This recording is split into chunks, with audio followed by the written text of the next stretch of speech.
这个男人叫叶想，是个普通的上班族。然而今天在回家的途中，无意中捡起一张恐怖电影，接着就被吸进了这恐怖的电影世界。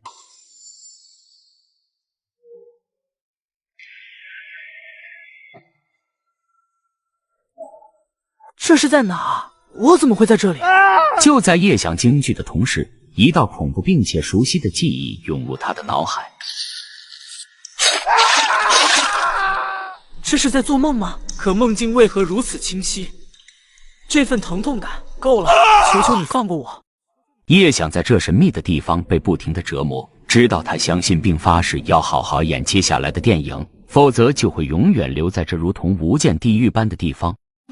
要开始了吗？电影名《恐怖巴士》，剧情：身为大学同学的罗浩生、康雪妍等6人外出旅行，乘坐了这趟旅游大巴，在路上车子突然抛锚，大家不得不被困在这荒山野岭。这部电影是真正的恐怖片，在里面会遇见令人恐惧的东西，我必须要配合演完这部电影，否则下场就只有死。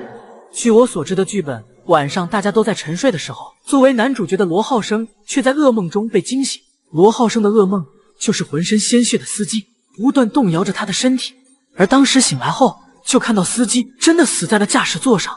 那个时候时间正好是午夜0点，也是第一幕的终结。后面的剧本没有出来，我也不知道之后会发生什么。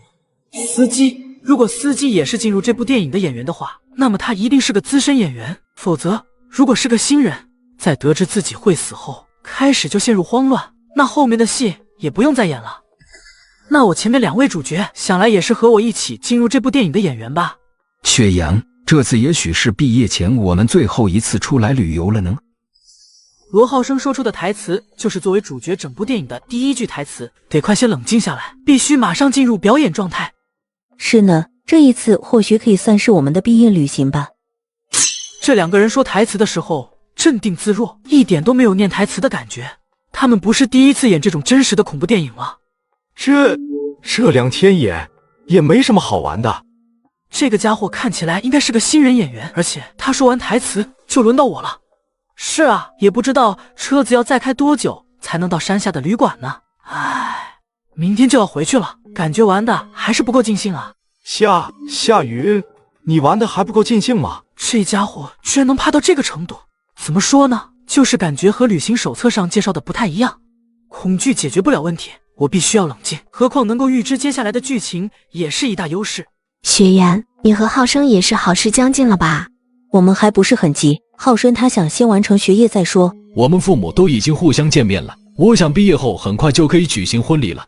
接下来的对话都是男女主角的，已经没有什么事情了。但是我手上只有第一幕的剧本，我也只知道接下来发生的恐怖现象以及第一个死的人会是谁，但单单如此根本没有什么价值。同时剧本中红字特别注明，在巴士抛锚前要一直坐在座位上，不能离开10分钟后巴士就会抛锚，接着大家就会露宿在车上。第一幕的最后就是司机的第一个死去。我虽然和主角是一起出来的同学，但是却属于那种死了都让人记不住名字的龙套，根本活不了多久。如果剧本设定会死去，那就一定会死，没法改变吗？等等，正常情况下演员必须按照脑海中的剧本扮演，但是实际上这等于让是演员送死，而会给出让演员求生的希望和机会，那就是赎死券。赎死券是演员在每一部电影结束后根据戏份和角色重要程度给的片酬，而它的作用就是让演员能够做出与剧本不同的行为，从而用减扣自身所拥有的赎死券而避免死亡。在这种鬼地方就必须一直扮演一部部恐怖电影里的角色，但是如果能攒够1万张赎死券，那么就能够获得自由，回到现实世界。我的片酬只有可怜的200张赎死券，由此也可以推出我在这部电影里必然是个炮灰。而且规则还有一条，如果角色能想办法活下来，那么后面几幕的剧本也会改变，同时能提升角色的重要性，甚至喧宾夺主成为主角也不无可能。所以在这些恐怖电影里根本没有绝对的主角，你若是有能力也可以将主角取而代之。我绝对不能死在这种地方，既然有求生的方法，那我自然要全力以搏。叶想环顾四周，发现这辆巴士上多数人神色如常，但也有些人脸色惨白，想来他们应该是新人演员。整个巴士包括司机在内一共43人，其中还有11人是老年人。对，你说的没错，我也是那么想的。好快啊，现在就要毕业了。当初刚入大学报道认识你的时候，我还记得很清楚呢。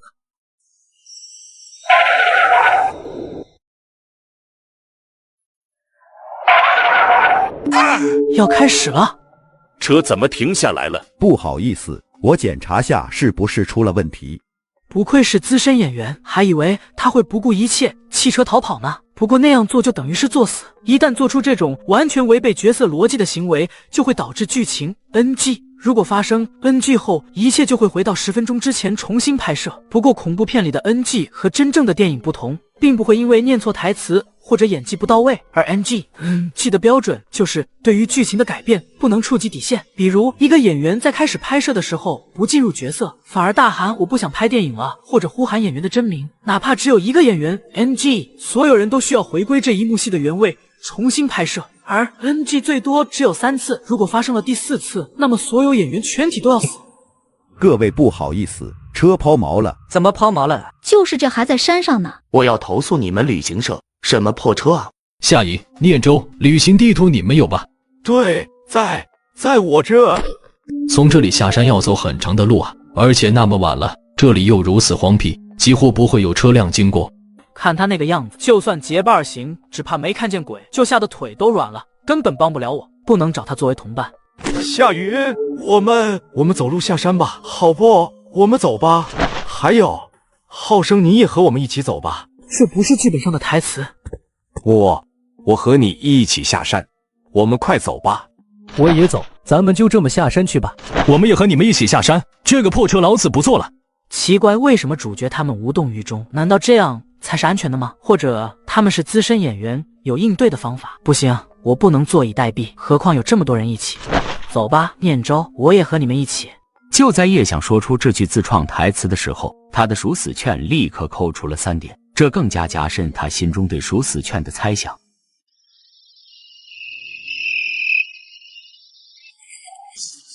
随着我走动距离加大，这属死券只怕会越扣越多，所以确实不能走太远。其他人似乎也发现了这个问题，所以也缓慢了下来。我们先停下吧。我这里有些报纸，大家可以坐下来。果然，报纸上的信息和现实世界有些出入。目前根据脑海里的信息可以得知，属死券和角色戏份有很大的关联。那么，如果拯救了原本会死的人呢？那样会不会有更多的属死券？可惜我不能在电影里和他们讨论这种东西。而且，我身为夏云的扮演者，在车子抛锚后想要下山，却在这里停留下来，也显得很不自然。但是我也没有办法继续走下去，毕竟属死券扣的越发厉害了。我们不继续走了吗？休息时间也足够了吧？再坐一会吧，我感觉有些脚软。不用担心，大家都在一起，一定有办法的。他这是去哪里？我未婚妻去解手。不要走太远。大家都说话，这么闷着气氛很僵硬，那不如互相说下名字吧。我叫张德坤。我叫张念周。刘恩。我叫夏云。还好大家说的不是真名，否则就直接 NG 了。不对，那个女的怎么还没有回来？你的未婚妻呢？她怎么还没有回来？对，可能肚子不舒服吧。要不我们去找找她吧，这荒山野岭的可能有野兽也说不定。说不定鬼魂已经在我们身边了，他们这样找可不是明智的选择，看来我得想想办法了。若月，你在哪？该死，这可是闹鬼的荒山，这样叫喊和找死什么区别？晦气，这个女人，老子倒了8辈子血霉了。离开巴士的距离增加，又被扣属死券了，不能再走下去了。喂，你们快看，这是什么？这是若月的鞋子，这血渍，莫不是若月出了什么事吗？出事了，这里还有抓痕，若月一定是被某个东西拖走了。夏先生，你们几个回去找些人来帮忙，我陪张先生一起去找找。夏雨，我们回去吧，我不想继续待在这了，我们赶快走吧。走，回去吧。那2个人绝对有问题，且不说属死券消耗的事情，正常情况下也不可能明知有鬼还会去深入救人的。这次出来确实是我大意了，可恶，作为新人情报方面还是不足啊。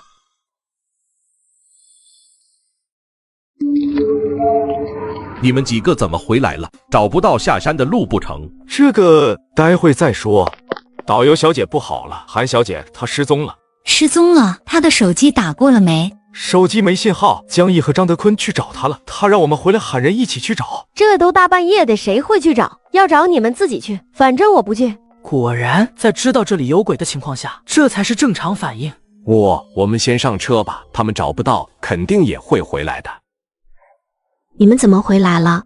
下山途中出了点事情，山下已经有野兽出没了，你们也要小心点。叶想在说到野兽2字的时候，特意加重了语气，也算是在力所能及的范围内给他们提了个醒。唉，这次下山真是纯属于浪费殊死券了。不过好在也有一些收获，那就是张德坤和江毅2人都有问题。若是他俩真有问题的话，那车上这10几号人岂不是……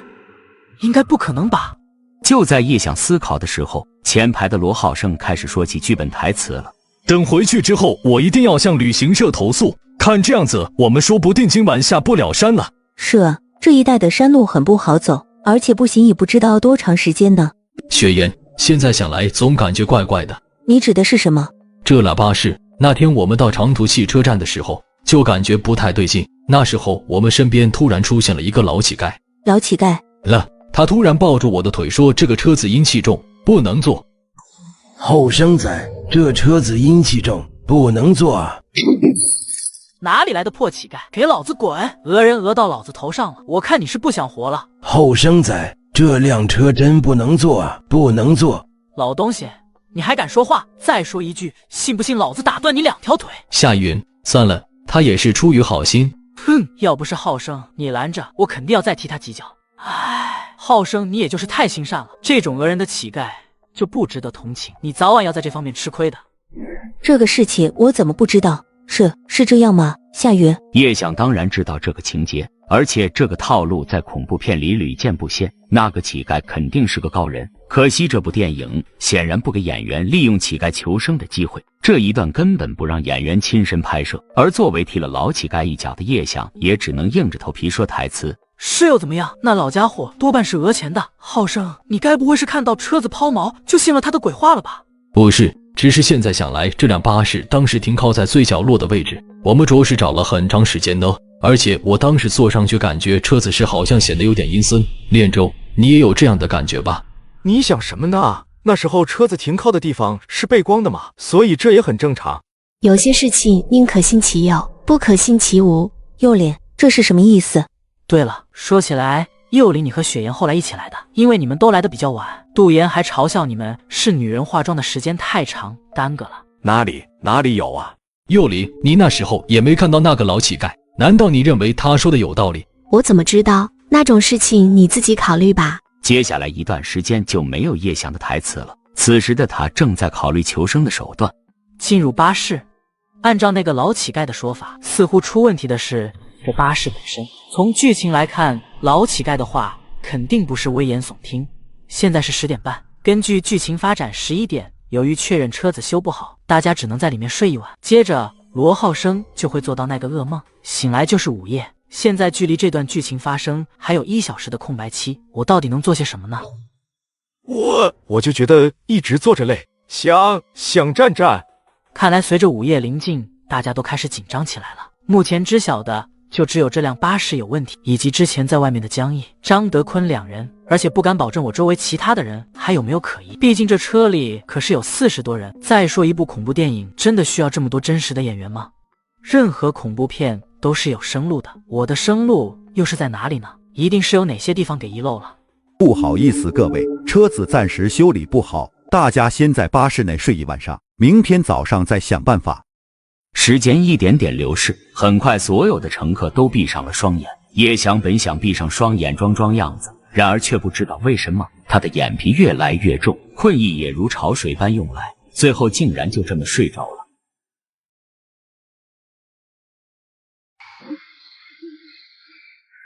我居然睡着了，马上就午夜0点了，他也醒来了吗？叶翔在黑夜中向江幼林看去，2人目光交汇，眼神中都带着一丝恐惧。就在此时，江幼林仿佛是看到了什么恐怖的画面，全身都在不停地颤抖。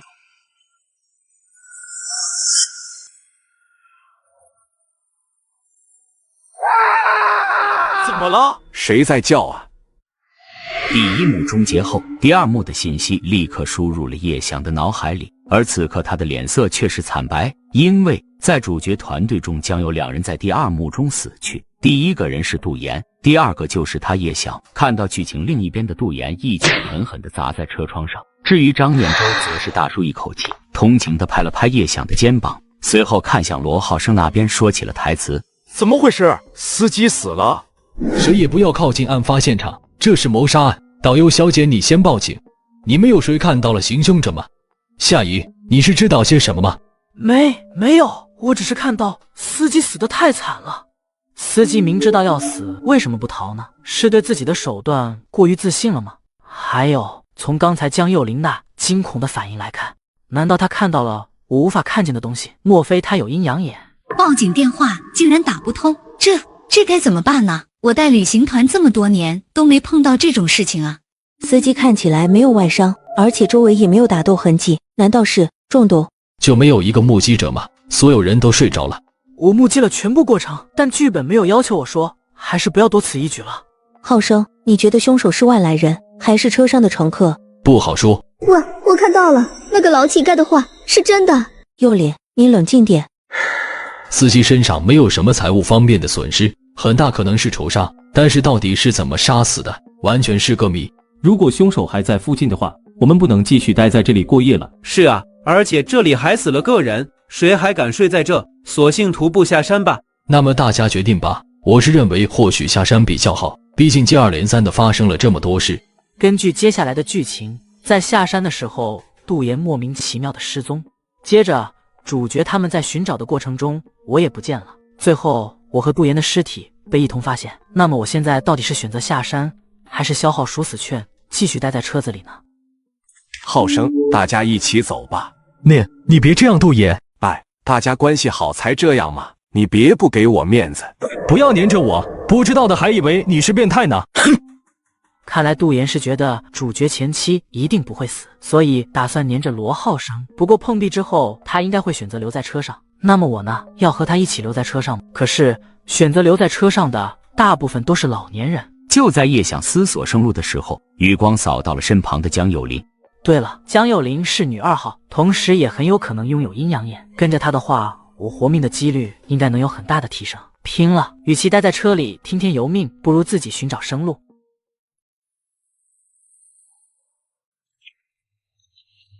雪岩，其实司机死的时候我惨叫并不是因为发现了尸体，而是因为我做了个噩梦。那时候我梦见浑身是血的司机走到我的面前，拼命摇动着我的尸体，然后我就醒过来了。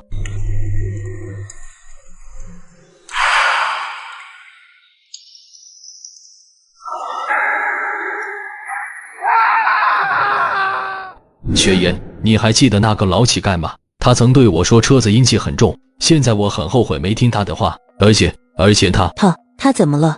那时候我看他被夏云打了，多少有点可怜，就上前扶起他，然后他对我说要驱走阴气，必须要将那污秽移走。污秽，原来如此，想必这就是这部恐怖片的关键，因为污秽而导致了阴气滋生，从而诞生鬼物。可是这污秽到底会在哪呢？留给我的时间不多了，马上就要到杜岩要失踪的剧情了，也不知道杜岩选择待在车里后，我会不会成为第一个失踪的。到底是谁杀了那个司机啊？应该都是第一天见面，而且也不是劫杀。难说呢，知人知面不知心，说不定我们身边就潜藏着一个杀人魔，也未必。浩生，我们能顺利下山吗？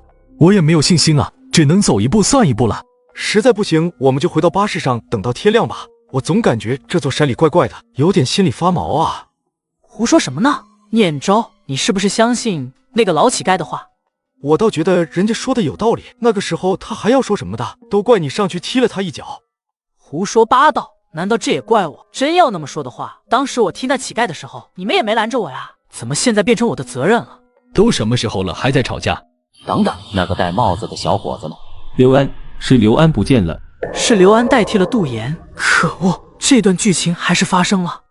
我有他的手机号，可是这山里没信号啊。要不大家一起去找找吧，也许就在后面。对，还是去找找吧，这山上可是有杀人犯的。是啊，我就是担心这个，大家想办法分开找吧，这可不是开玩笑的。不，我们还是去在一起找吧，这样子比较好。你说什么呢？肯定分开找效率更好啊。刘安，你在呢？刘安，你听到了吗？听到了就回应一下。再过10分钟，我就会因为掉队而失踪，绝不能让这种事情发生。这个夏云一直跟着我，肯定是想借助我的能力帮助他逃脱剧情杀。既然如此，正好测试一下。浩生，你们在这里找，我和夏云去那边看看。好吧，小心点。跟我走，夏云。听到这句话，叶想心中一惊，他盯着眼前的江幼林思索了片刻后，最终缓缓点了点头。同时，叶想的赎死券也被扣除了17点。幼林为什么要往这没人的地方走？说这话的时候，叶翔死死地盯着眼前的江幼林，但凡有一丝不对，都会夺路而逃。我觉得刘安可能会在这附近，而且之前的地方人太多了，在那我有一种不舒服的感觉。在听到江幼林说到人字的时候，加重了语气。叶想顿时明白了过来，接着又问出了心中的疑问：幼林，你当时在车上说老乞丐的话是真的，是不是看到了什么？说出这句话的时候，叶想的赎死券再度扣除了10点，再加上不断的远离大部队，他现在的赎死券只剩下108点。我看到的东西你还是不要知道的好。果然他是有阴阳眼的，算是赌对了。继续去找刘安吧，现在可不是停下的时候，毕竟大家都在附近寻找呢。那我们走吧。随着不断的离开原有的剧情地点，叶想的赎死券只剩下了57点。终于逃过一劫，谢谢你幼林。没什么，你有什么好谢我的？江幼林因为改变了叶翔将死的剧情，从而获得了200点赎死券。果然，帮助了必死的人可以获得大量赎死券。虽然活下来了，但是赎死券已经快扣完了。这样下去，就算电影结束，恐怕我也一样会死去。还是得回到巴士寻找污秽，只要探究到了真相，就能获得赎死券。我感觉这山里有点危险，刚才刘安失踪了，之前的韩若月也同样如此。我想我还是得回到巴士上去。其实我的想法和你一样，我们现在就过去吧。这周围也有一种让我不舒服的感觉。可恶，整个车厢都没有一点关于鬼物的线索，而且我的赎死券也快消耗光了。还有那该死的罗浩生，要不是他，我也不会选择和这些老头待在一起。等等，这些老头脸上怎么那么平静？什么声音？车灯怎么碎了？这些黑乎乎的，不会是血吧？还是赶紧回车上去吧。人呢？都到哪去了？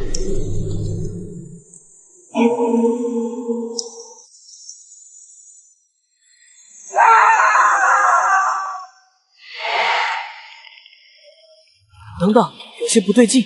看着眼前漆黑一片的巴士，叶想的心跳动得越来越快。他很想就此离去，但看着不断扣除的赎死券，只能选择放手一搏。这家伙倒是果决，不过现如今也唯有这么做了。果然里面没人了。这里的人都到什么地方去了？杜岩还有那几个老乘客呢？那个老乞丐的话是真的，我之前听浩生他们说过，这些阴气应该和污秽有关。这辆巴士一定是有着什么诅咒，就算我们逃离巴士也没有用，一定要把它找出来，我们才能死里逃生。等等，车窗为什么全都关闭了？夏云，车门也……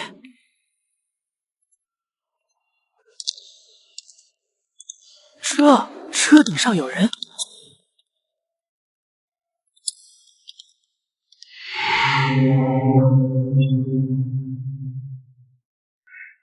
到底去哪里了呀？是啊，一直都找不到。跟我来，我看到他了。太好了，终于找到了。走吧，雪岩，去看看。走吧。罗浩生和康雪岩对视了一眼，便跟了过去。二人都想知道刘安的下落，来寻找一些蛛丝马迹。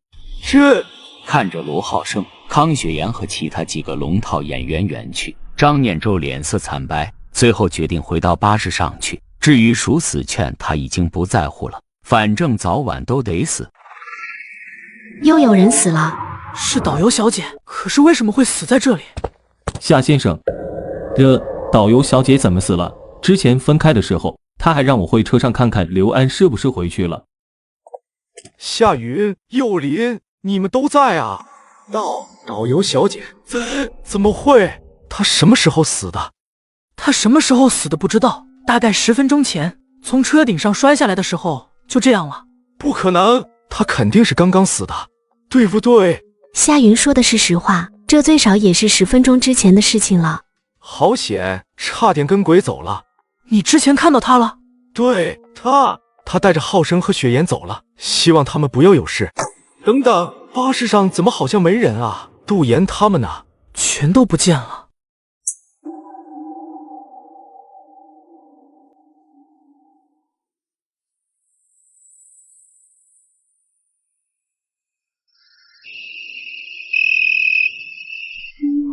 这个世界上难道真的有鬼吗？若不是亲眼所见，我也不敢相信。说到鬼的话，我想到了一件事情。是什么事情？是在车子抛锚前吧。我记得窗外有几座木钟，看起来像是座坟场，然后大约开了10分钟就抛锚了。这不就是电影刚开始的时候吗？那时候刚发现自己身体被分离，还处于极度恐惧的状态，哪有心思去看窗外的木钟？原来一切都隐藏在那里。走，沿路找回去，找到那个坟场。走吧，去看看。难道你们认为是坟场里面的鬼？叶翔始终没有忘记他是一个配角，一个在第2幕就该死去的配角。任何一部恐怖片，配角都是为主角探明前方危险所在，哪有去发现一切根源，最终拯救大家的？不是主角，那又怎么样？主角光环也非绝对的，我一定要活下去。此时另一边，罗浩生正气喘吁吁地躲在山洞里，而他身旁不远处便是康雪岩的尸体。罗浩生迄今为止一共演过4部恐怖片，在参演第2部《镜中恶灵》时，获得了诅咒之物灵镜，他可以短时间内让鬼物无法靠近。刚才之所以能活下来，也是因为使用了灵镜，不过却需要花费大量赎死券，如今他也只能再使用最后一次。雪岩已经死了，接下来我必须保护好幼林和夏云他们。罗浩生说完作为主角的台词后，径直朝洞外走去。你是不是罗先生？我记得你们好像是之前下山的。是的，但是半途我的未婚妻失踪了，然后我和张德坤找了半天也没找到，这才打算回去找人帮忙。倒是罗先生，你怎么会在这里？说起来话长，不久前司机突然被人杀了。接着罗浩生就给他们讲述了起来，最后3人都决定先回车上看看。你还记得路怎么走吗？记不清了，不过应该也不远了。夏云，这天色那么暗，我们休息一下再走好不好？念周，你刚才也看见了，明明已经死去的导游小姐却出现在你的眼前。这个世界只怕真的有鬼存在，我们一定要找到那个坟场，探究误会的根源。找到了，就在前面了。说完，叶翔就冲了过去，而江幼林紧随其后，另外2人则是被甩在了身后。莫女士，怎么回事？其他人呢？都死了，全部都死了。你有看到我几个同伴吗？幼林，一个金发很漂亮的女的，还有杜岩、夏云。我没看见他们。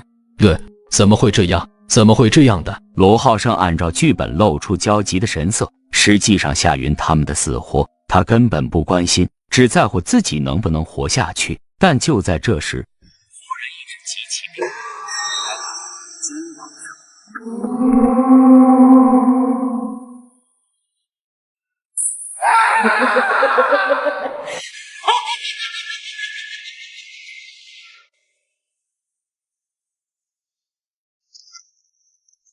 找到了，就是这个。长眠于此的忠实的丈夫，贤惠的妻子，孝顺的儿子，聪慧的女儿，慈爱的父母们，希望你们安息。祭奠5月7日巴士事故37名死难者。而墓碑上的照片中有司机、导游小姐、张德坤以及在叶翔身后不远处的陈元等37人。这些乘客原来不是演员，他们其实早就已经死了。37名乘客全都是鬼，这怎么可能？就在叶翔震惊的时候，脑海里还接收到了一个可怕的噩耗，那就是主角罗浩生已经死亡。罗浩生居然死了，怎么会这样？叶翔在震惊之余，视线也落在了墓碑上的符咒处，同时边开始说起台词，边用手取下符咒。那么我们刚才看到的那些乘客，那些和我们在一起的乘客都是鬼吗？对了，我想起来了，当时还有新闻报道，听说当地村民认为死人不利于风水，禁止死难者家属造墓碑，符咒也是村民贴上去的，而这些符咒成为了污秽，死者不得安息，才从阴间出来。得快点撕下来，除去这些污秽，我们就有救了。这符咒是个好东西，而且1张就能增加50属死券。根据剧本提示，这种符咒是一种驱魂符，能够驱散鬼魂，也可以带出这部恐怖片，而且一旦发烫则代表鬼魂接近，缺点在于是一次性用品。怎么回事？这2张符咒怎么取不下来？我这也有1张取不下来。该死，怎么办？后面的鬼马上就要过来了。夏云，我去引开他们，你乘机把符咒取下。江小姐，希望你一定要活下来。现在罗浩生已经死去，夏云更有可能继承主角的光环和气运。我已经赌上了一切，希望这不是错误的决定。该死，符咒越来越烫了，鬼就在附近。就剩这最后1张符咒了，距离电影结束还有10分钟，只要能揭开，就能活下来。浩生，你来了。撕下这些符咒，我们就有救了。那些乘客都是鬼。幼灵，你是说鬼已经来了？浩生别撕了，快跑！这是罗浩生的台词。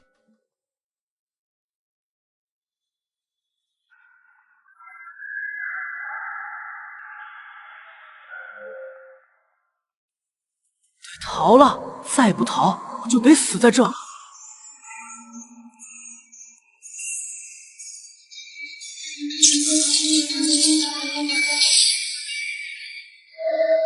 1张符咒只能控制鬼物10秒钟，还被扣出了200属死券，现在只剩下31张属死券了，已经无法再使用第2张了。千万不要被追上，绝对不能死在这里。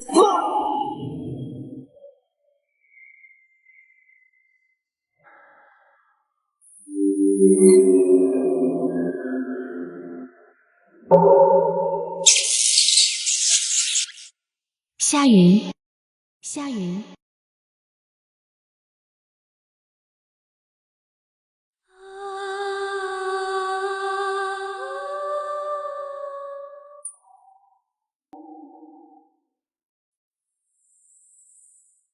地狱电影院一共有20度，每一个电影院都处于一个绝对封闭的空间内，不同电影院的演员平时也无法来往，而叶翔就从属第13度电影院。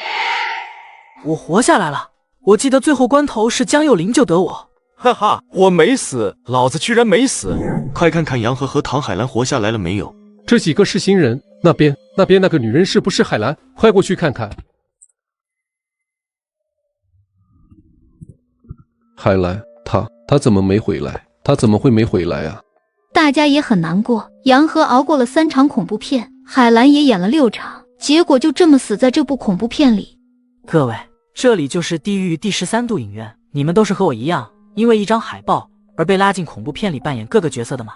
就是和新人演员解说什么的就交给你们了，我担心方冷他们。那部恐怖片暗种也快结束了，而且下星期还有我要出演的恐怖片，现在没什么心情和新人交谈。欢迎你们，我叫莫秋实。你们在扮演恐怖片角色的时候应该清楚这是个怎样可怕的世界了吧？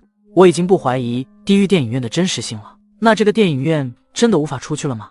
是的，这个电影院根本没有任何办法能出去，不过电影院里有安排住处，你们可以自由选择自己的住所。这个放映厅是第7号放映厅，而第4号放映厅还有一部暗种正在上映，估计也快结束了，你们也一起去看看吧，那边还不知道能活下几个人。对了，你们也先通报一下名字吧。我叫叶翔，是个普通上班族。你们好，我叫温雨凡，是个美容师，初来乍到，希望各位多多关照，我也会尽力帮助大家。我叫朱定军，在深圳搞海鲜生意的。那么我们去4号放映厅吧，希望大家都能活着回来。这也是电影海报。这是半个月后上映的新电影，有些恐怖电影，如果主角能够活下来，那么是可以拍摄续集的，并且片酬也不会低。这部轨迹的前2部都是由这个第13度电影院最强的一个资深演员方冷担任主角的。莫小姐，刚才你们说的那部还在放映的暗中，也是方冷担任主角。当然，方大哥可是我们这里最厉害的一个演员，包括这次的暗种，他已经出演过10部恐怖片了，而且从第6部恐怖片开始就一直担任主角。你说厉害不厉害？你们这部恐怖巴士其实难度很低，只有杨和唐海兰2个人出演，其他配角都是挑选新人，算是最近一段时间难度最低的一部片子了。没想到他们2个居然都死在这里面。海兰可是和方冷一起演过轨迹2的，本来半个月后还要出演轨迹3，现在确实可惜了。难度很低，我可是差点死在里面啊。是啊，你说的没错，于晨。海兰以前和我也一起演过恐怖片，那时候我们扮演的是情侣。说实话，那之后我对她倒是真的有一点喜欢了。本来想着她跟着杨和，有那面鬼镜在，应该是没多大问题的。对了，你们几个新人有没有拿到什么诅咒之物，可以对鬼魂形成克制的？或者你们有没有回收杨和身上的鬼镜？还有唐海兰从轨迹2里带出来背诗了眼术的梳子？克制鬼魂之物？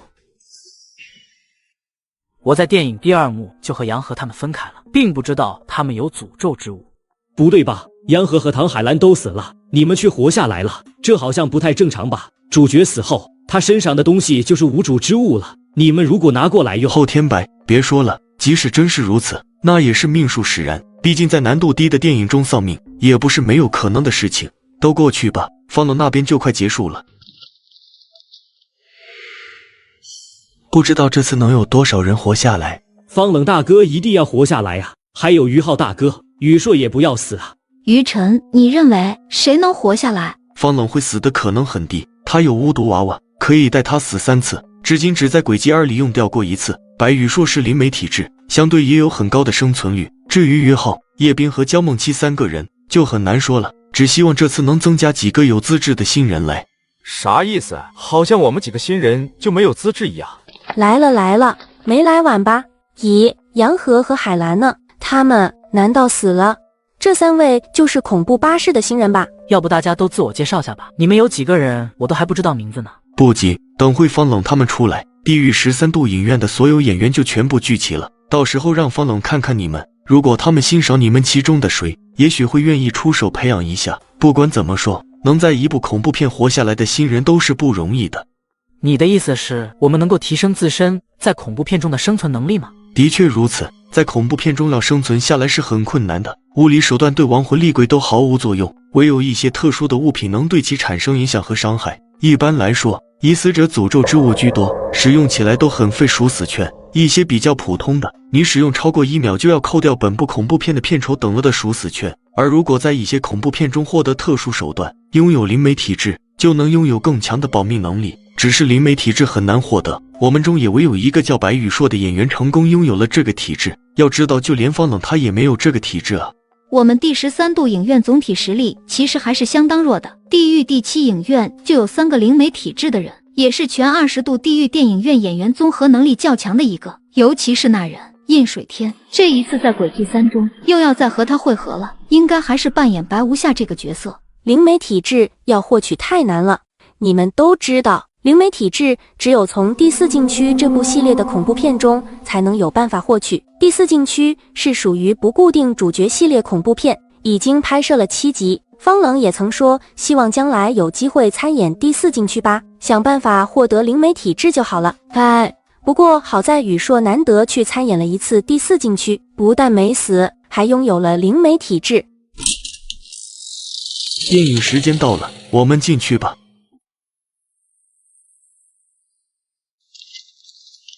方大哥，各位道歉，于浩和林斌没能回来。暗种这部恐怖片难度很高，你们3个能活下来已经不错了。让各位操心了，我和方冷都尽力了，但是却没能救下他们。毕竟灵媒体质太消耗赎死券，我已经消耗了1半以上。看来这里的人也并不都是一心的，不过方冷看上去确实有领导者的气质，怪不得能有这么高的人气。于晨，这3位新演员是？他们是恐怖巴士里幸存的演员，可惜杨和海兰都死了。是吗？连海兰也没能活下来吗？方冷，你们先去休息吧，有什么事之后再说。那于晨，这里交给你了。叶先生是吧？我叫于晨，演过6部恐怖片，勉强算是个老演员。你们有什么问题都可以来找我和秋实商量。现在让秋实带你们去挑选住处，你们也好好休息下。明天我和方冷会和你们好好聊聊。其他人也回去吧。3位，这里就是住宿区域，你们可以自由选择房间。这里的房间是没有钥匙的，选定后就只能你自己才能进入，并且里面所有东西一应俱全。莫小姐，感谢你为我们讲解那么多。叫我秋实就行。其实在这个恐怖的世界里，大家都是朝不保夕，所有人也只是为了活下去。不说这个了，日后我们若是有机会共同参演电影，还希望3位多多帮衬。那是自然。放心，秋实，到时候我肯定会护着你。我也会尽力的。那就先谢谢了。好了，我也回去了，我的房间就在前面不远，你们有什么不懂的都可以来找我。咱3可算是同病相怜了。你说好端端的，怎么会把我们弄到这种地方？我可是经常祷告神明菩萨的呀。这也是没有办法的事情。不过看这些演员的样子，这里虽然很危险，但是后面也能有诸多保命手段。总之大家一起努力，总有办法离开这里的。对了，幼灵，不好意思，应该说是温小姐，谢谢你，你之前真是帮了我很多，尤其是最后那张符咒是你帮忙贴上去的吧？对，温小姐，我也很感谢你。那时候因为我跑得慢，陈元走到了我前面，但后来电影快结束的时候，我莫名其妙被拉到巴士里面去了。要不是你最后那张符咒，我只怕是要去阎王爷那报道了。其实刚开始的时候，我也是为了赎死券，不过最后你们能活下来，我也挺开心的。不管怎么说，咱3也是共患难了，咱们就选这3相邻的房间吧。我是真累到了，先去休息了。温小姐，我也去休息了。明天见。没想到这个鬼地方住宿条件还行。叶想看着房间里自动生成的合身衣物以及一应俱全的物品，不禁感到不可思议。不过想到自己都被送进了这个恐怖世界，这些衣物的出现反而显得简单普通了。算了，不想了，我也得洗个澡好好休息一下了。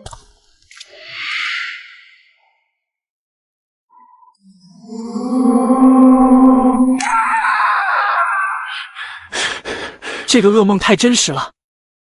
7点多了，先去吃早饭吧。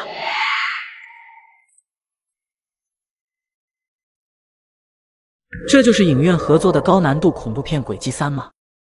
《轨迹3》的剧情讲述的是古老深山村庄中，因为无知村民盗取了殉葬古墓中的一张羊皮纸，从而开启了尘封1000年的轨迹诅咒。叶先生，温小姐，你也醒了。他们都说这部恐怖片对演员们而言很关键，可是我们却也出不上力。还是别想太多了，我们现在该考虑的是如何自保。走吧，温小姐，他们应该都已经在餐厅了。各位，无论如何能再一次活着看到你们，我也很是欣慰。当然，死去的杨和、海兰他们也不会忘记，一切都看下个月的轨迹3，一切都是为了活下去，在这个地狱活下去。对，我们一定能活下去。活下去，真是华丽的词藻。每次听到这样的话语，我都会感到作呕。随便你怎么想，总而言之，只要你遵守和我们团结合作的协议，我们也会一直帮助你。你这个黑女人拽什么拽？宇硕是我们中唯一一个灵媒体质都没你这个样子，你少说句话，没人当你是哑巴。焦梦琪，我们之间的协议就是在恐怖片中相互合作，同时也不干涉对方私生活。我们自问没有打破过协议，也希望你不要一再挑衅我们。你要知道，我们容忍你，完全是因为你的能力。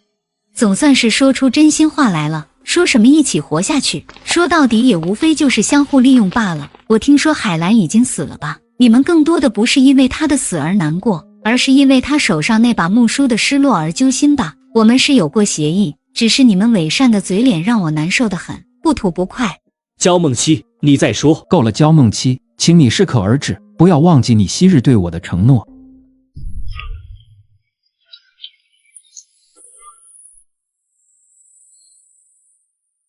够了，焦梦七，请你适可而止，不要忘记你昔日对我的承诺。哼，这个叫白羽硕的女人，难道比方冷更有威慑力，还是说另有隐情？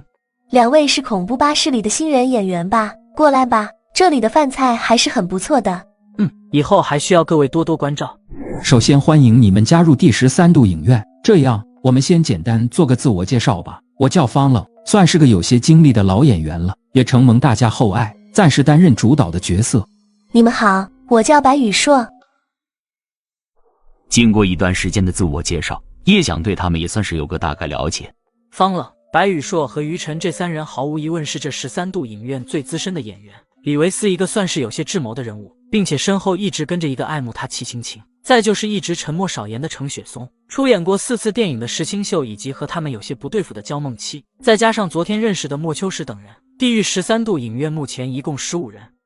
2位是叫叶想和温雨凡吧？还有1位呢？朱定军他好像还在睡觉，等会应该会下来吧。那么关于这部恐怖片的具体情况，请告诉我们吧。杨和和唐海兰是怎么死的？还有你们是怎么活下来的？是这样的，这部恐怖片，叶想一边回忆着恐怖的经历，一边给他们述说，加上温雨凡偶尔的补充以及朱定军后来的加入，大家终于明白了这部恐怖片的全部剧情。你以为那些乘客全都是演员？哪里来的那么多龙套演员啊？杨和也是笨，他难道也没发现吗？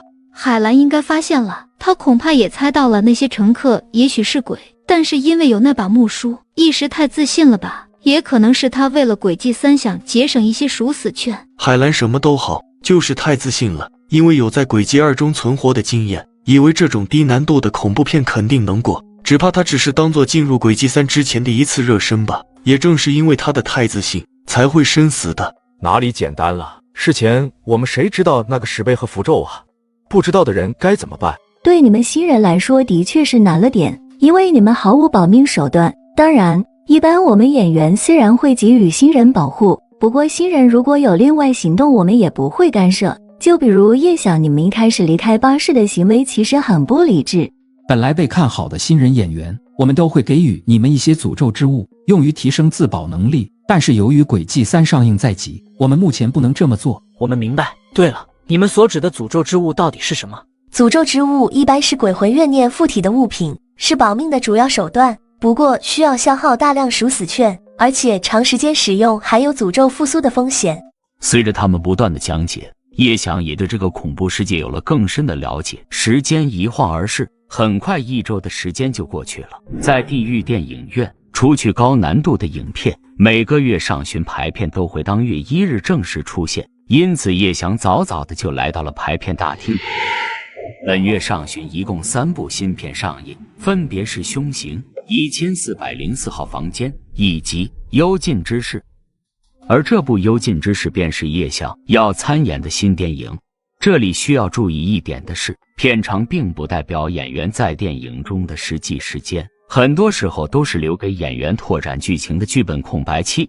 幽禁之事吗？居然是在诡计3前1天上映，这次我可不能再犯低级错误了。叶先生，你来得很早吗？想到排片要出来了，就怎么也睡不着。这次你和于晨他们一起演出，应该没有太多的问题。希望如此。我看过新恐怖片上映的情况了，温小姐是上旬没有新片，我的话还好，难度不算很高。倒是你叶想，我在社会上摸爬滚打了这么久，看人还算准，到时候你一定要和于晨搞好关系，有他罩着你，你也比较容易活下来。万一有谁出了意外，你记得马上把他身上的诅咒之物抢来。放心，等演完咱3再在一起喝酒。叶想，听好了，因为你保命手段太弱了，而且赎死券也少，到时候进入恐怖片中，除非剧本的需要，否则尽可能跟紧我们。我知道。还有幽禁之事，看简介是一个悬疑类恐怖片，这类恐怖片虽然比较容易拓展剧本，但是往往解谜会很困难，而且是在一个封闭的别墅内。总之大家要吸取海兰的教训，不要因为对自己保命手段有信心就轻易的单独行动。有必要吗？就为了这个耗费赎死券？叶想是新人，跟着你是自然，我们可不是。我知道诡计3上映在即，于晨你很患得患失，但也不必那么紧张吧。就是于晨你也该知道，一味要求安全，就算活下来了，赎死券也必定少得可怜。正所谓富贵险中求，不冒风险是不可能赚取更多赎死券的。不过你也放心，我们也不会太过莽撞。好，随便你们，你们的命是你们自己的，为自己负责就好，我也不强迫你们。最后叶想，我给你说一下关于 NG 的问题。NG 分为2种，一种是失误 NG， 另一种则是故意 NG。但无论哪一种，都需要回到这一幕重新拍摄，而且在这一幕本身已经死去的演员也可以复活。不过不同的是，故意 NG 需要耗费10倍片酬的赎死券。如果你的片酬是500，那么一旦你 NG， 就需要扣除5000张赎死券，而失误 NG 则需要扣除3倍赎死券。如此大量的赎死券的扣除，不是一般演员能承受的。要知道，赎死券一旦为0，同样会死亡。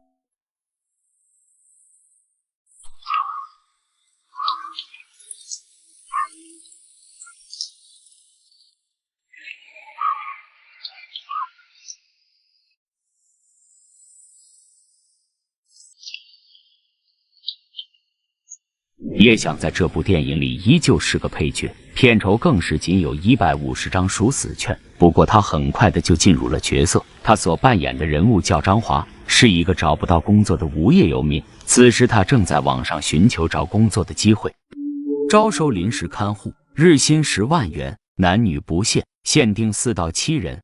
什么？这是不是多写了2个0？怎么会有那么高的打工报酬？照看精神病人，不会有什么猫腻吧？还是再考虑一下吧，毕竟这年头骗子不少。话虽如此，但最终叶想还是去了，毕竟这是属于红字剧情，是不能违背的。不是吧？这么高的薪酬，有这么好的事情吗？与此同时，侯天白、苏涵都看到了这篇招工信息。按照剧本，明天他们会在招工地点重新相聚。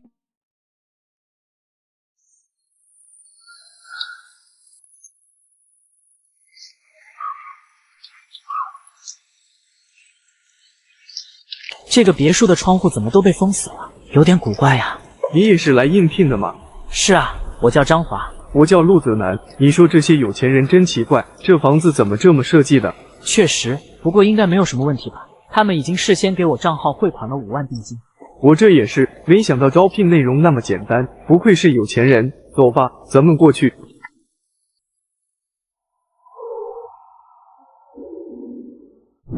2位请进，你们也是来应聘的吧？您是这里的主人吧？不是，我和你们2位一样，都是来这里应聘的。算上你们2个，已经来了7个人了。是吗？那主人呢？主人不在。什么？主人不在？先进来吧，其他人都在里面。是新来的，这下大家人都来齐了。真是不明白，就算照顾一个精神病患者，何必要7个人呢？刘小姐，主人都指示过了，不能够质问任何关于这名患者的事情。你们的名字是叫张华和陆泽南吧？你怎么知道？我好像也没说过我的名字。你看了这张纸就明白了。负责本次打工的7人，分别是刘海平、杭青树、张华、刘莹、陆泽南、赵小雅、武京这几位。诸位打工负责的内容如下。最后再提醒一遍，绝对不能将患者从地下室房间内放出来，绝对。怎么回事？好奇怪呀！难道这3日主人都不会出面吗？好像是这么回事。自我介绍一下，我就是这上面写的刘海平，明年就要大学毕业，所以趁着暑假来打零工。我判断下来，主人应该是有急事要暂时离开3日，来不及找护工，只能往上临时委托别人。只不过薪酬也未免太高了，相比之下，我们要做的事情根本微不足道。的确，算了，既然来了新人，重新自我介绍一下，我叫杭青书。我叫吴娟，是个出租车司机，30万呢，我能和我老婆去国外旅行1次了。我叫刘莹，和刘海平一样都是大学生，暑假出来打工的。我叫赵小雅，我只是正好做个兼职而已，为此还请了3天假。那么，反正这一次薪酬那么高，也就必须按照主人的要求去做了。我们就按照纸上说的，给那名患者按时送饭吧。我刚才看过了，冰箱里确实有足够的食材。总感觉很不对劲，特别是要求我们绝对不要把这个患者放出来，你们不感觉很不对头吗？我也那么觉得，还在末尾又再度强调了一遍，莫非是因为患者有很强烈的暴力倾向？就按照主人说的做吧，大家现在去找好房间，毕竟我们需要在这里待上3天。诡异的地下室以及不露面的主人，那主人究竟真是有事没来，还是说……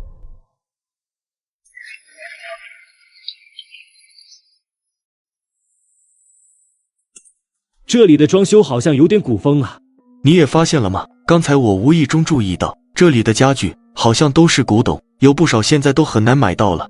你对这个有研究？还好，目前大家都很兴奋，因为仅仅在这做3天饭就可以拿到那么多钱。但是我现在越想越不对劲了。也是啊，其实随便请一个保姆就能胜任我们的工作了，一天10万，有钱也不该那么挥霍啊。不过就算如此，我们也拿了5万定金，有疑惑也只能做下去了。还有，我观察了一下，这里没有任何一张照片，而且别墅内不但没有窗户，连通风的装置好像都没有，建筑格局也非常奇怪，完全不吻合现代建筑风格，尤其是地下室的建造，看起来就好像战争期间的防空洞一般。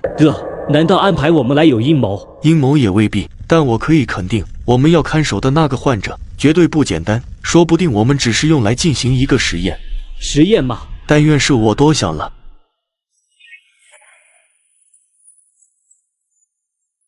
此时的叶翔正在楼下，兴高采烈地和他们玩起了斗地主。喂，我说拿了30万，你们打算怎么花？先存银行吧，最近银行利率有上升的趋势，反正我暂时没有太多要用的地方。存什么银行了？30万，我得好好筹划怎么花。不过也真是不可思议啊，居然那么轻松就赚到30万。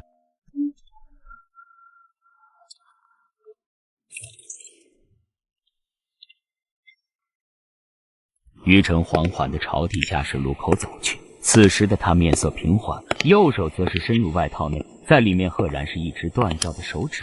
这根是于晨在某个恐怖片里获得的，如果指甲滴出血，就能产生强烈的怨咒，令鬼物无法靠近。就是这里啊！于晨看着眼前的铁门，神色微动，他实在不知道为什么会把一个精神病患者关在这里面。这里面究竟是什么？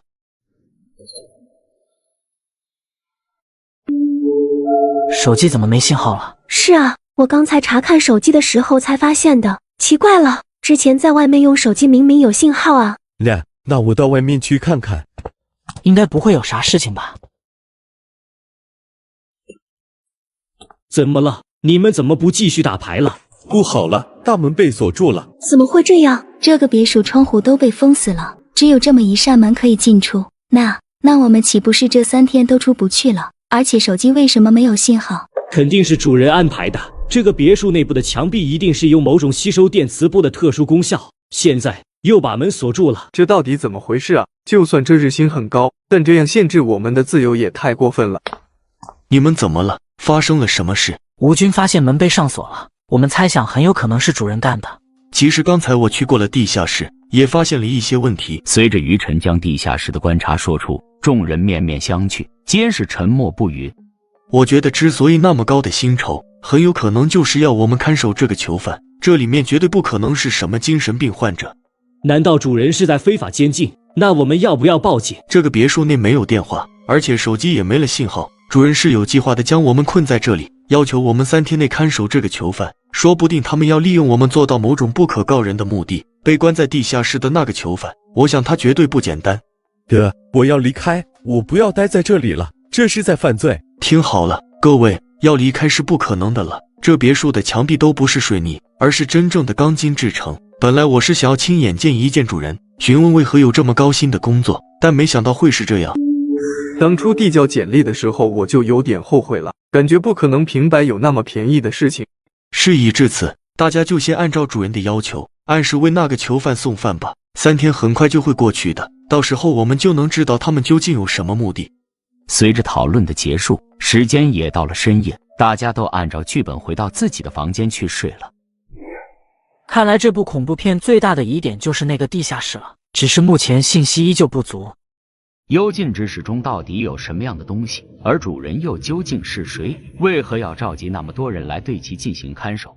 这一晚对这7人，尤其是新人演员来说，绝对是个不眠之夜。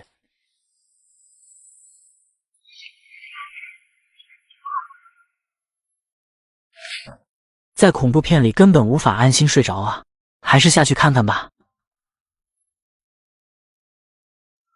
你也睡不着？是啊，苏涵拍摄的恐怖片本就不多，再加上之前唐海兰的死亡，让他变得有些消沉起来。我也想明白了，既然都收了钱，也不能不做事，不管那下面关的是什么，我们老老实实做3天饭就是了。你们两个都醒了啊？那个柳什么来着？刘海平。对，就是他。他昨天分析的像模像样的，怎么现在都还没过来啊？哇，我们到底该怎么办？就这样做一日三餐，我们就真的困在这里出不去了吗？你该确定了吧？这个地方的墙壁根本敲不开，你昨天撕开墙纸都确认过了。你是开墙纸看过了？看过了，我还拿了不少坚硬的东西去敲打，但是都失败了，连半点裂纹都没有。叶想听到这，心中暗道：这别墅的隔音效果居然这么好，他完全没听到敲打的声音。好了，各位，大家都快去准备早饭吧。看你们两位的样子都没怎么睡好，无论如何都别太害怕，有什么事情我们都会尽力帮助你们的。于晨这话也是一语双关，要安慰这2名新人女演员的味道。谢谢柳大哥。好了，你们也快过去吧。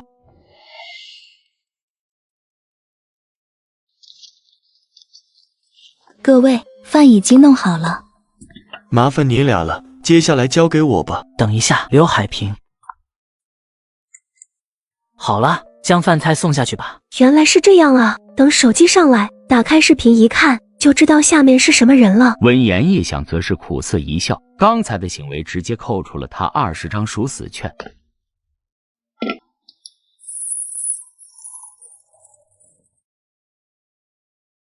大家继续去打牌吧，或者聊聊天也行，就这么干等也太难受了。打牌我是没兴致了，大家就随便瞎聊聊吧，毕竟聚集在这里也是有缘，顺便讨论一下到底那下面有什么。其实也没必要考虑太多吧，反正只要我们好好做饭，过完这3天，我想就不会有事了吧。绝对不会那么简单，这背后肯定有重大隐情，只不过我实在猜不透。而且3天后，我们真的能离开吗？不会吧，我们和主人无冤无仇，不至于吧？张华和我想的一样，对方高薪聘请我们来，却将我们封锁，让我们无法和外界联系。我想了一晚上，最后得出的结论是，我们的存在是个实验品。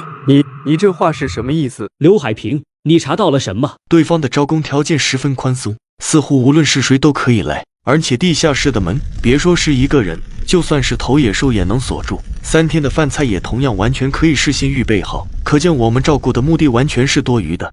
可是对方不仅叫我们来，还支付如此高的薪酬，而且还预支5万定金，就好像生怕没有人来一样。所以我想来想去，我们的存在的最大的目的就是要进行某个实验。这3天必定会有什么事情发生。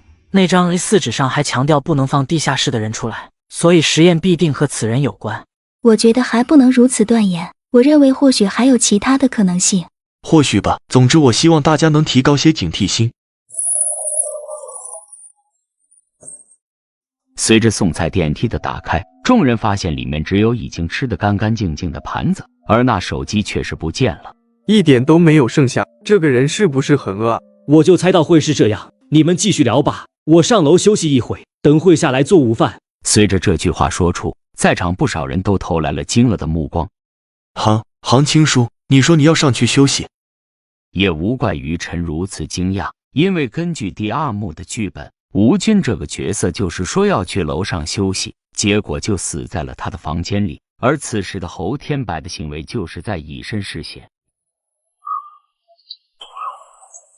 侯天白这个人其实也是有几分初生牛犊不怕虎，平时因为崇拜方冷，也一直想效仿他，再加上他曾经参演过一部叫做《雨中公寓》的中等难度影片，并且获得了关键的诅咒之物红色高跟鞋，所以这才主动涉险。方大哥行，我也一定行。随着靠近吴军的房间，侯天白的脚步越来越慢，即便做足了心理准备，他心中也不由得开始害怕，毕竟大多数人都没有直面鬼物的胆量。同时为了合乎角色的行为，侯天白口中喃喃自语道，反正没事，看看别人的房间也行啊。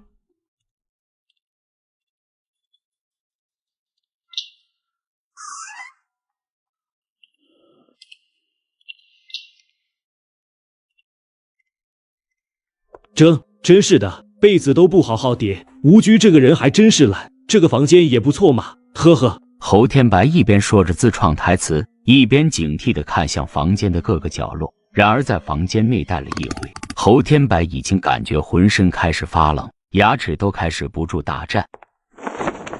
这别墅还真有点冷了。为了不安这，侯天白自言自语解释了一下，毕竟他只不过是出于好奇到吴军房间看一下而已，现在却表现得如此恐惧，怕一不小心就来 NG 了。呵呵，这个吴居也真是的，这房间这么冷，也不知道多拿些被子。与此同时，楼下的于晨正按照剧本和叶向查找线索。此刻的他也很紧张，毕竟侯天白也是一起的同伴，内心还是希望他能活下来。刘海平，我们这样好吗？主人可是严格要求过。主人很可能把我们当成一个实验，所以我们弄清楚事情的前因后果。虽然对方不太会留下明显的线索，但是总要找找。那好吧，不过这些书籍好像都是些和神话传说、宗教有关的内容啊。这是。另一边，吴军则是跟着苏寒在房间内搜索，苏寒不时就会捧起一件瓷器，一边大为赞叹，一边确认是不是诅咒之物。不过可惜他们都是普通的瓷器。至于侯天白的生死，他并不怎么关心。自从唐海兰死后，苏寒就认为只要自己能活下去就足够了，其他人管他是死是活。陆先生，等等我。侯天白这边的鬼物依旧没有出现。在恐怖片当中，最可怕的往往就是鬼魂即将出现却还没有出现的时刻。侯天白此刻已经开始后悔了，甚至考虑过要不要索性回去。然而看着扣掉那么多属死券，结果就这么半途而废，也未免太可惜了。现在的他就希望鬼快点出现，只要出现，他就能借助这红色高跟鞋困住鬼物，从而获得大量属死券。难道是因为自己是男二号这样重要的配角，所以不会死吗？越是想，侯天白越觉得有这个可能，他的紧张情绪也是消散了许多。不过想到白白扣除的属死券，又让他哭笑不得。但就在此时，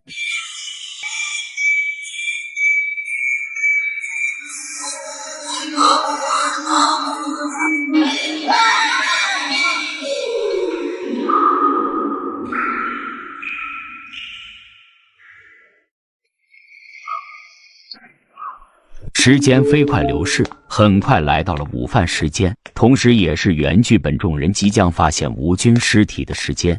得开始午饭的准备了。杭青书呢？他还在自己的房间里面吗？于晨此刻内心很是不安，不知道侯天白究竟是死是活。不知道，我没看到他下来。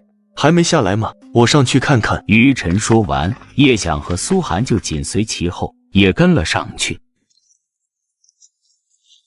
一行三人来到2楼，虽然他们都知道侯天白肯定去了吴军的房间，但是根据剧情的发展，他们必须要去杭青树的房间看看。人呢？怎么会不在？四处去找找吧。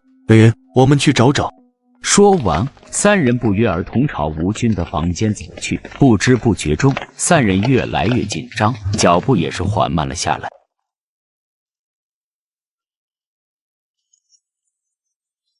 在吴军的房间前，三人十分紧张，在相互确认后，都开始将手放在自己的保命之物上。苏寒的诅咒之物是一个封印了怨气的画卷，是他当初从死去的同伴上获得的。于晨左手也是紧紧地抓着断指，叶想则是捏着当初在恐怖巴士里获得的符咒。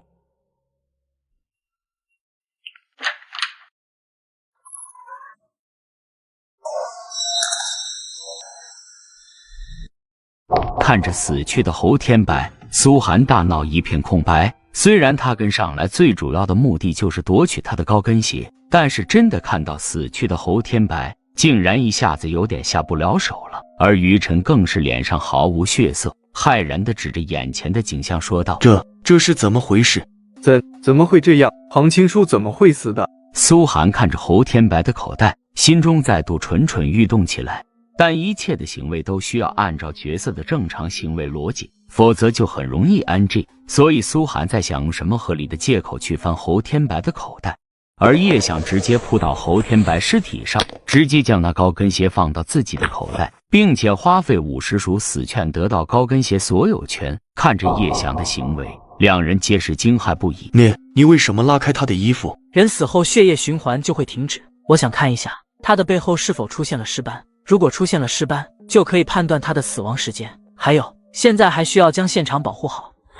听到这个解释，苏寒顿时怒火中烧。他怎么也没有想到，叶翔居然如此巧妙的就将他的行为完美掩饰。等一下，刚才他口袋里面掉出来的高跟鞋，说不定是重要的证物，给我看看。这个高跟鞋是我的，虽然不知道为什么，不过杭青书显然是偷走了我的鞋子。啊，你的鞋子？你开什么玩笑？我有异装癖，不可以吗？这和你没关系吧？胡说八道！都什么时候了，有人死了，还管什么高跟鞋不高跟鞋的？闻言，苏寒也冷静下来，知道高跟鞋已经是叶翔的所有物，已经不可能再抢夺了。怎么了？你们是在吵架吗？你们别过来，尤其是两位女士，那场景太可怕了。果然出事了，这是谋杀。这个别墅内隐藏着一个杀人犯。话这么说，但是与陈心里想的却是，这和地下室囚禁的人是何关系？还是说，就算不把其放出来，照样会死人？侯天白明明有那诅咒高跟鞋，为什么还是死了？你说什么？这里居然有个杀人犯？不要担心，大家在一起总有办法解决的。怎么会有杀人犯？这个屋子的主人到底想干什么？此刻的苏寒已经不是在演戏了，而是完完全全的因为叶想拿走那高跟鞋而愤怒。怎么办？哥，我们也无法报警，也出不去，杀人的到底是谁啊？真的有杀人犯吗？我们之前盘查了不少地方，都没有看到有人隐藏着。一个大活人真的能在这么一个封闭的别墅内躲过我们的搜索吗？我认为这不可能。难说，如果是地下室囚禁的那个囚犯呢？什么意思？难道那个囚犯还能出来？你们不是确认过了吗？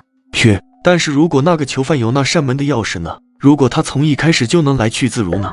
什么？刘海平，你开玩笑的吧？好了，无论如何，大家到地下室去看一看，看看那扇门是不是还好好的关着。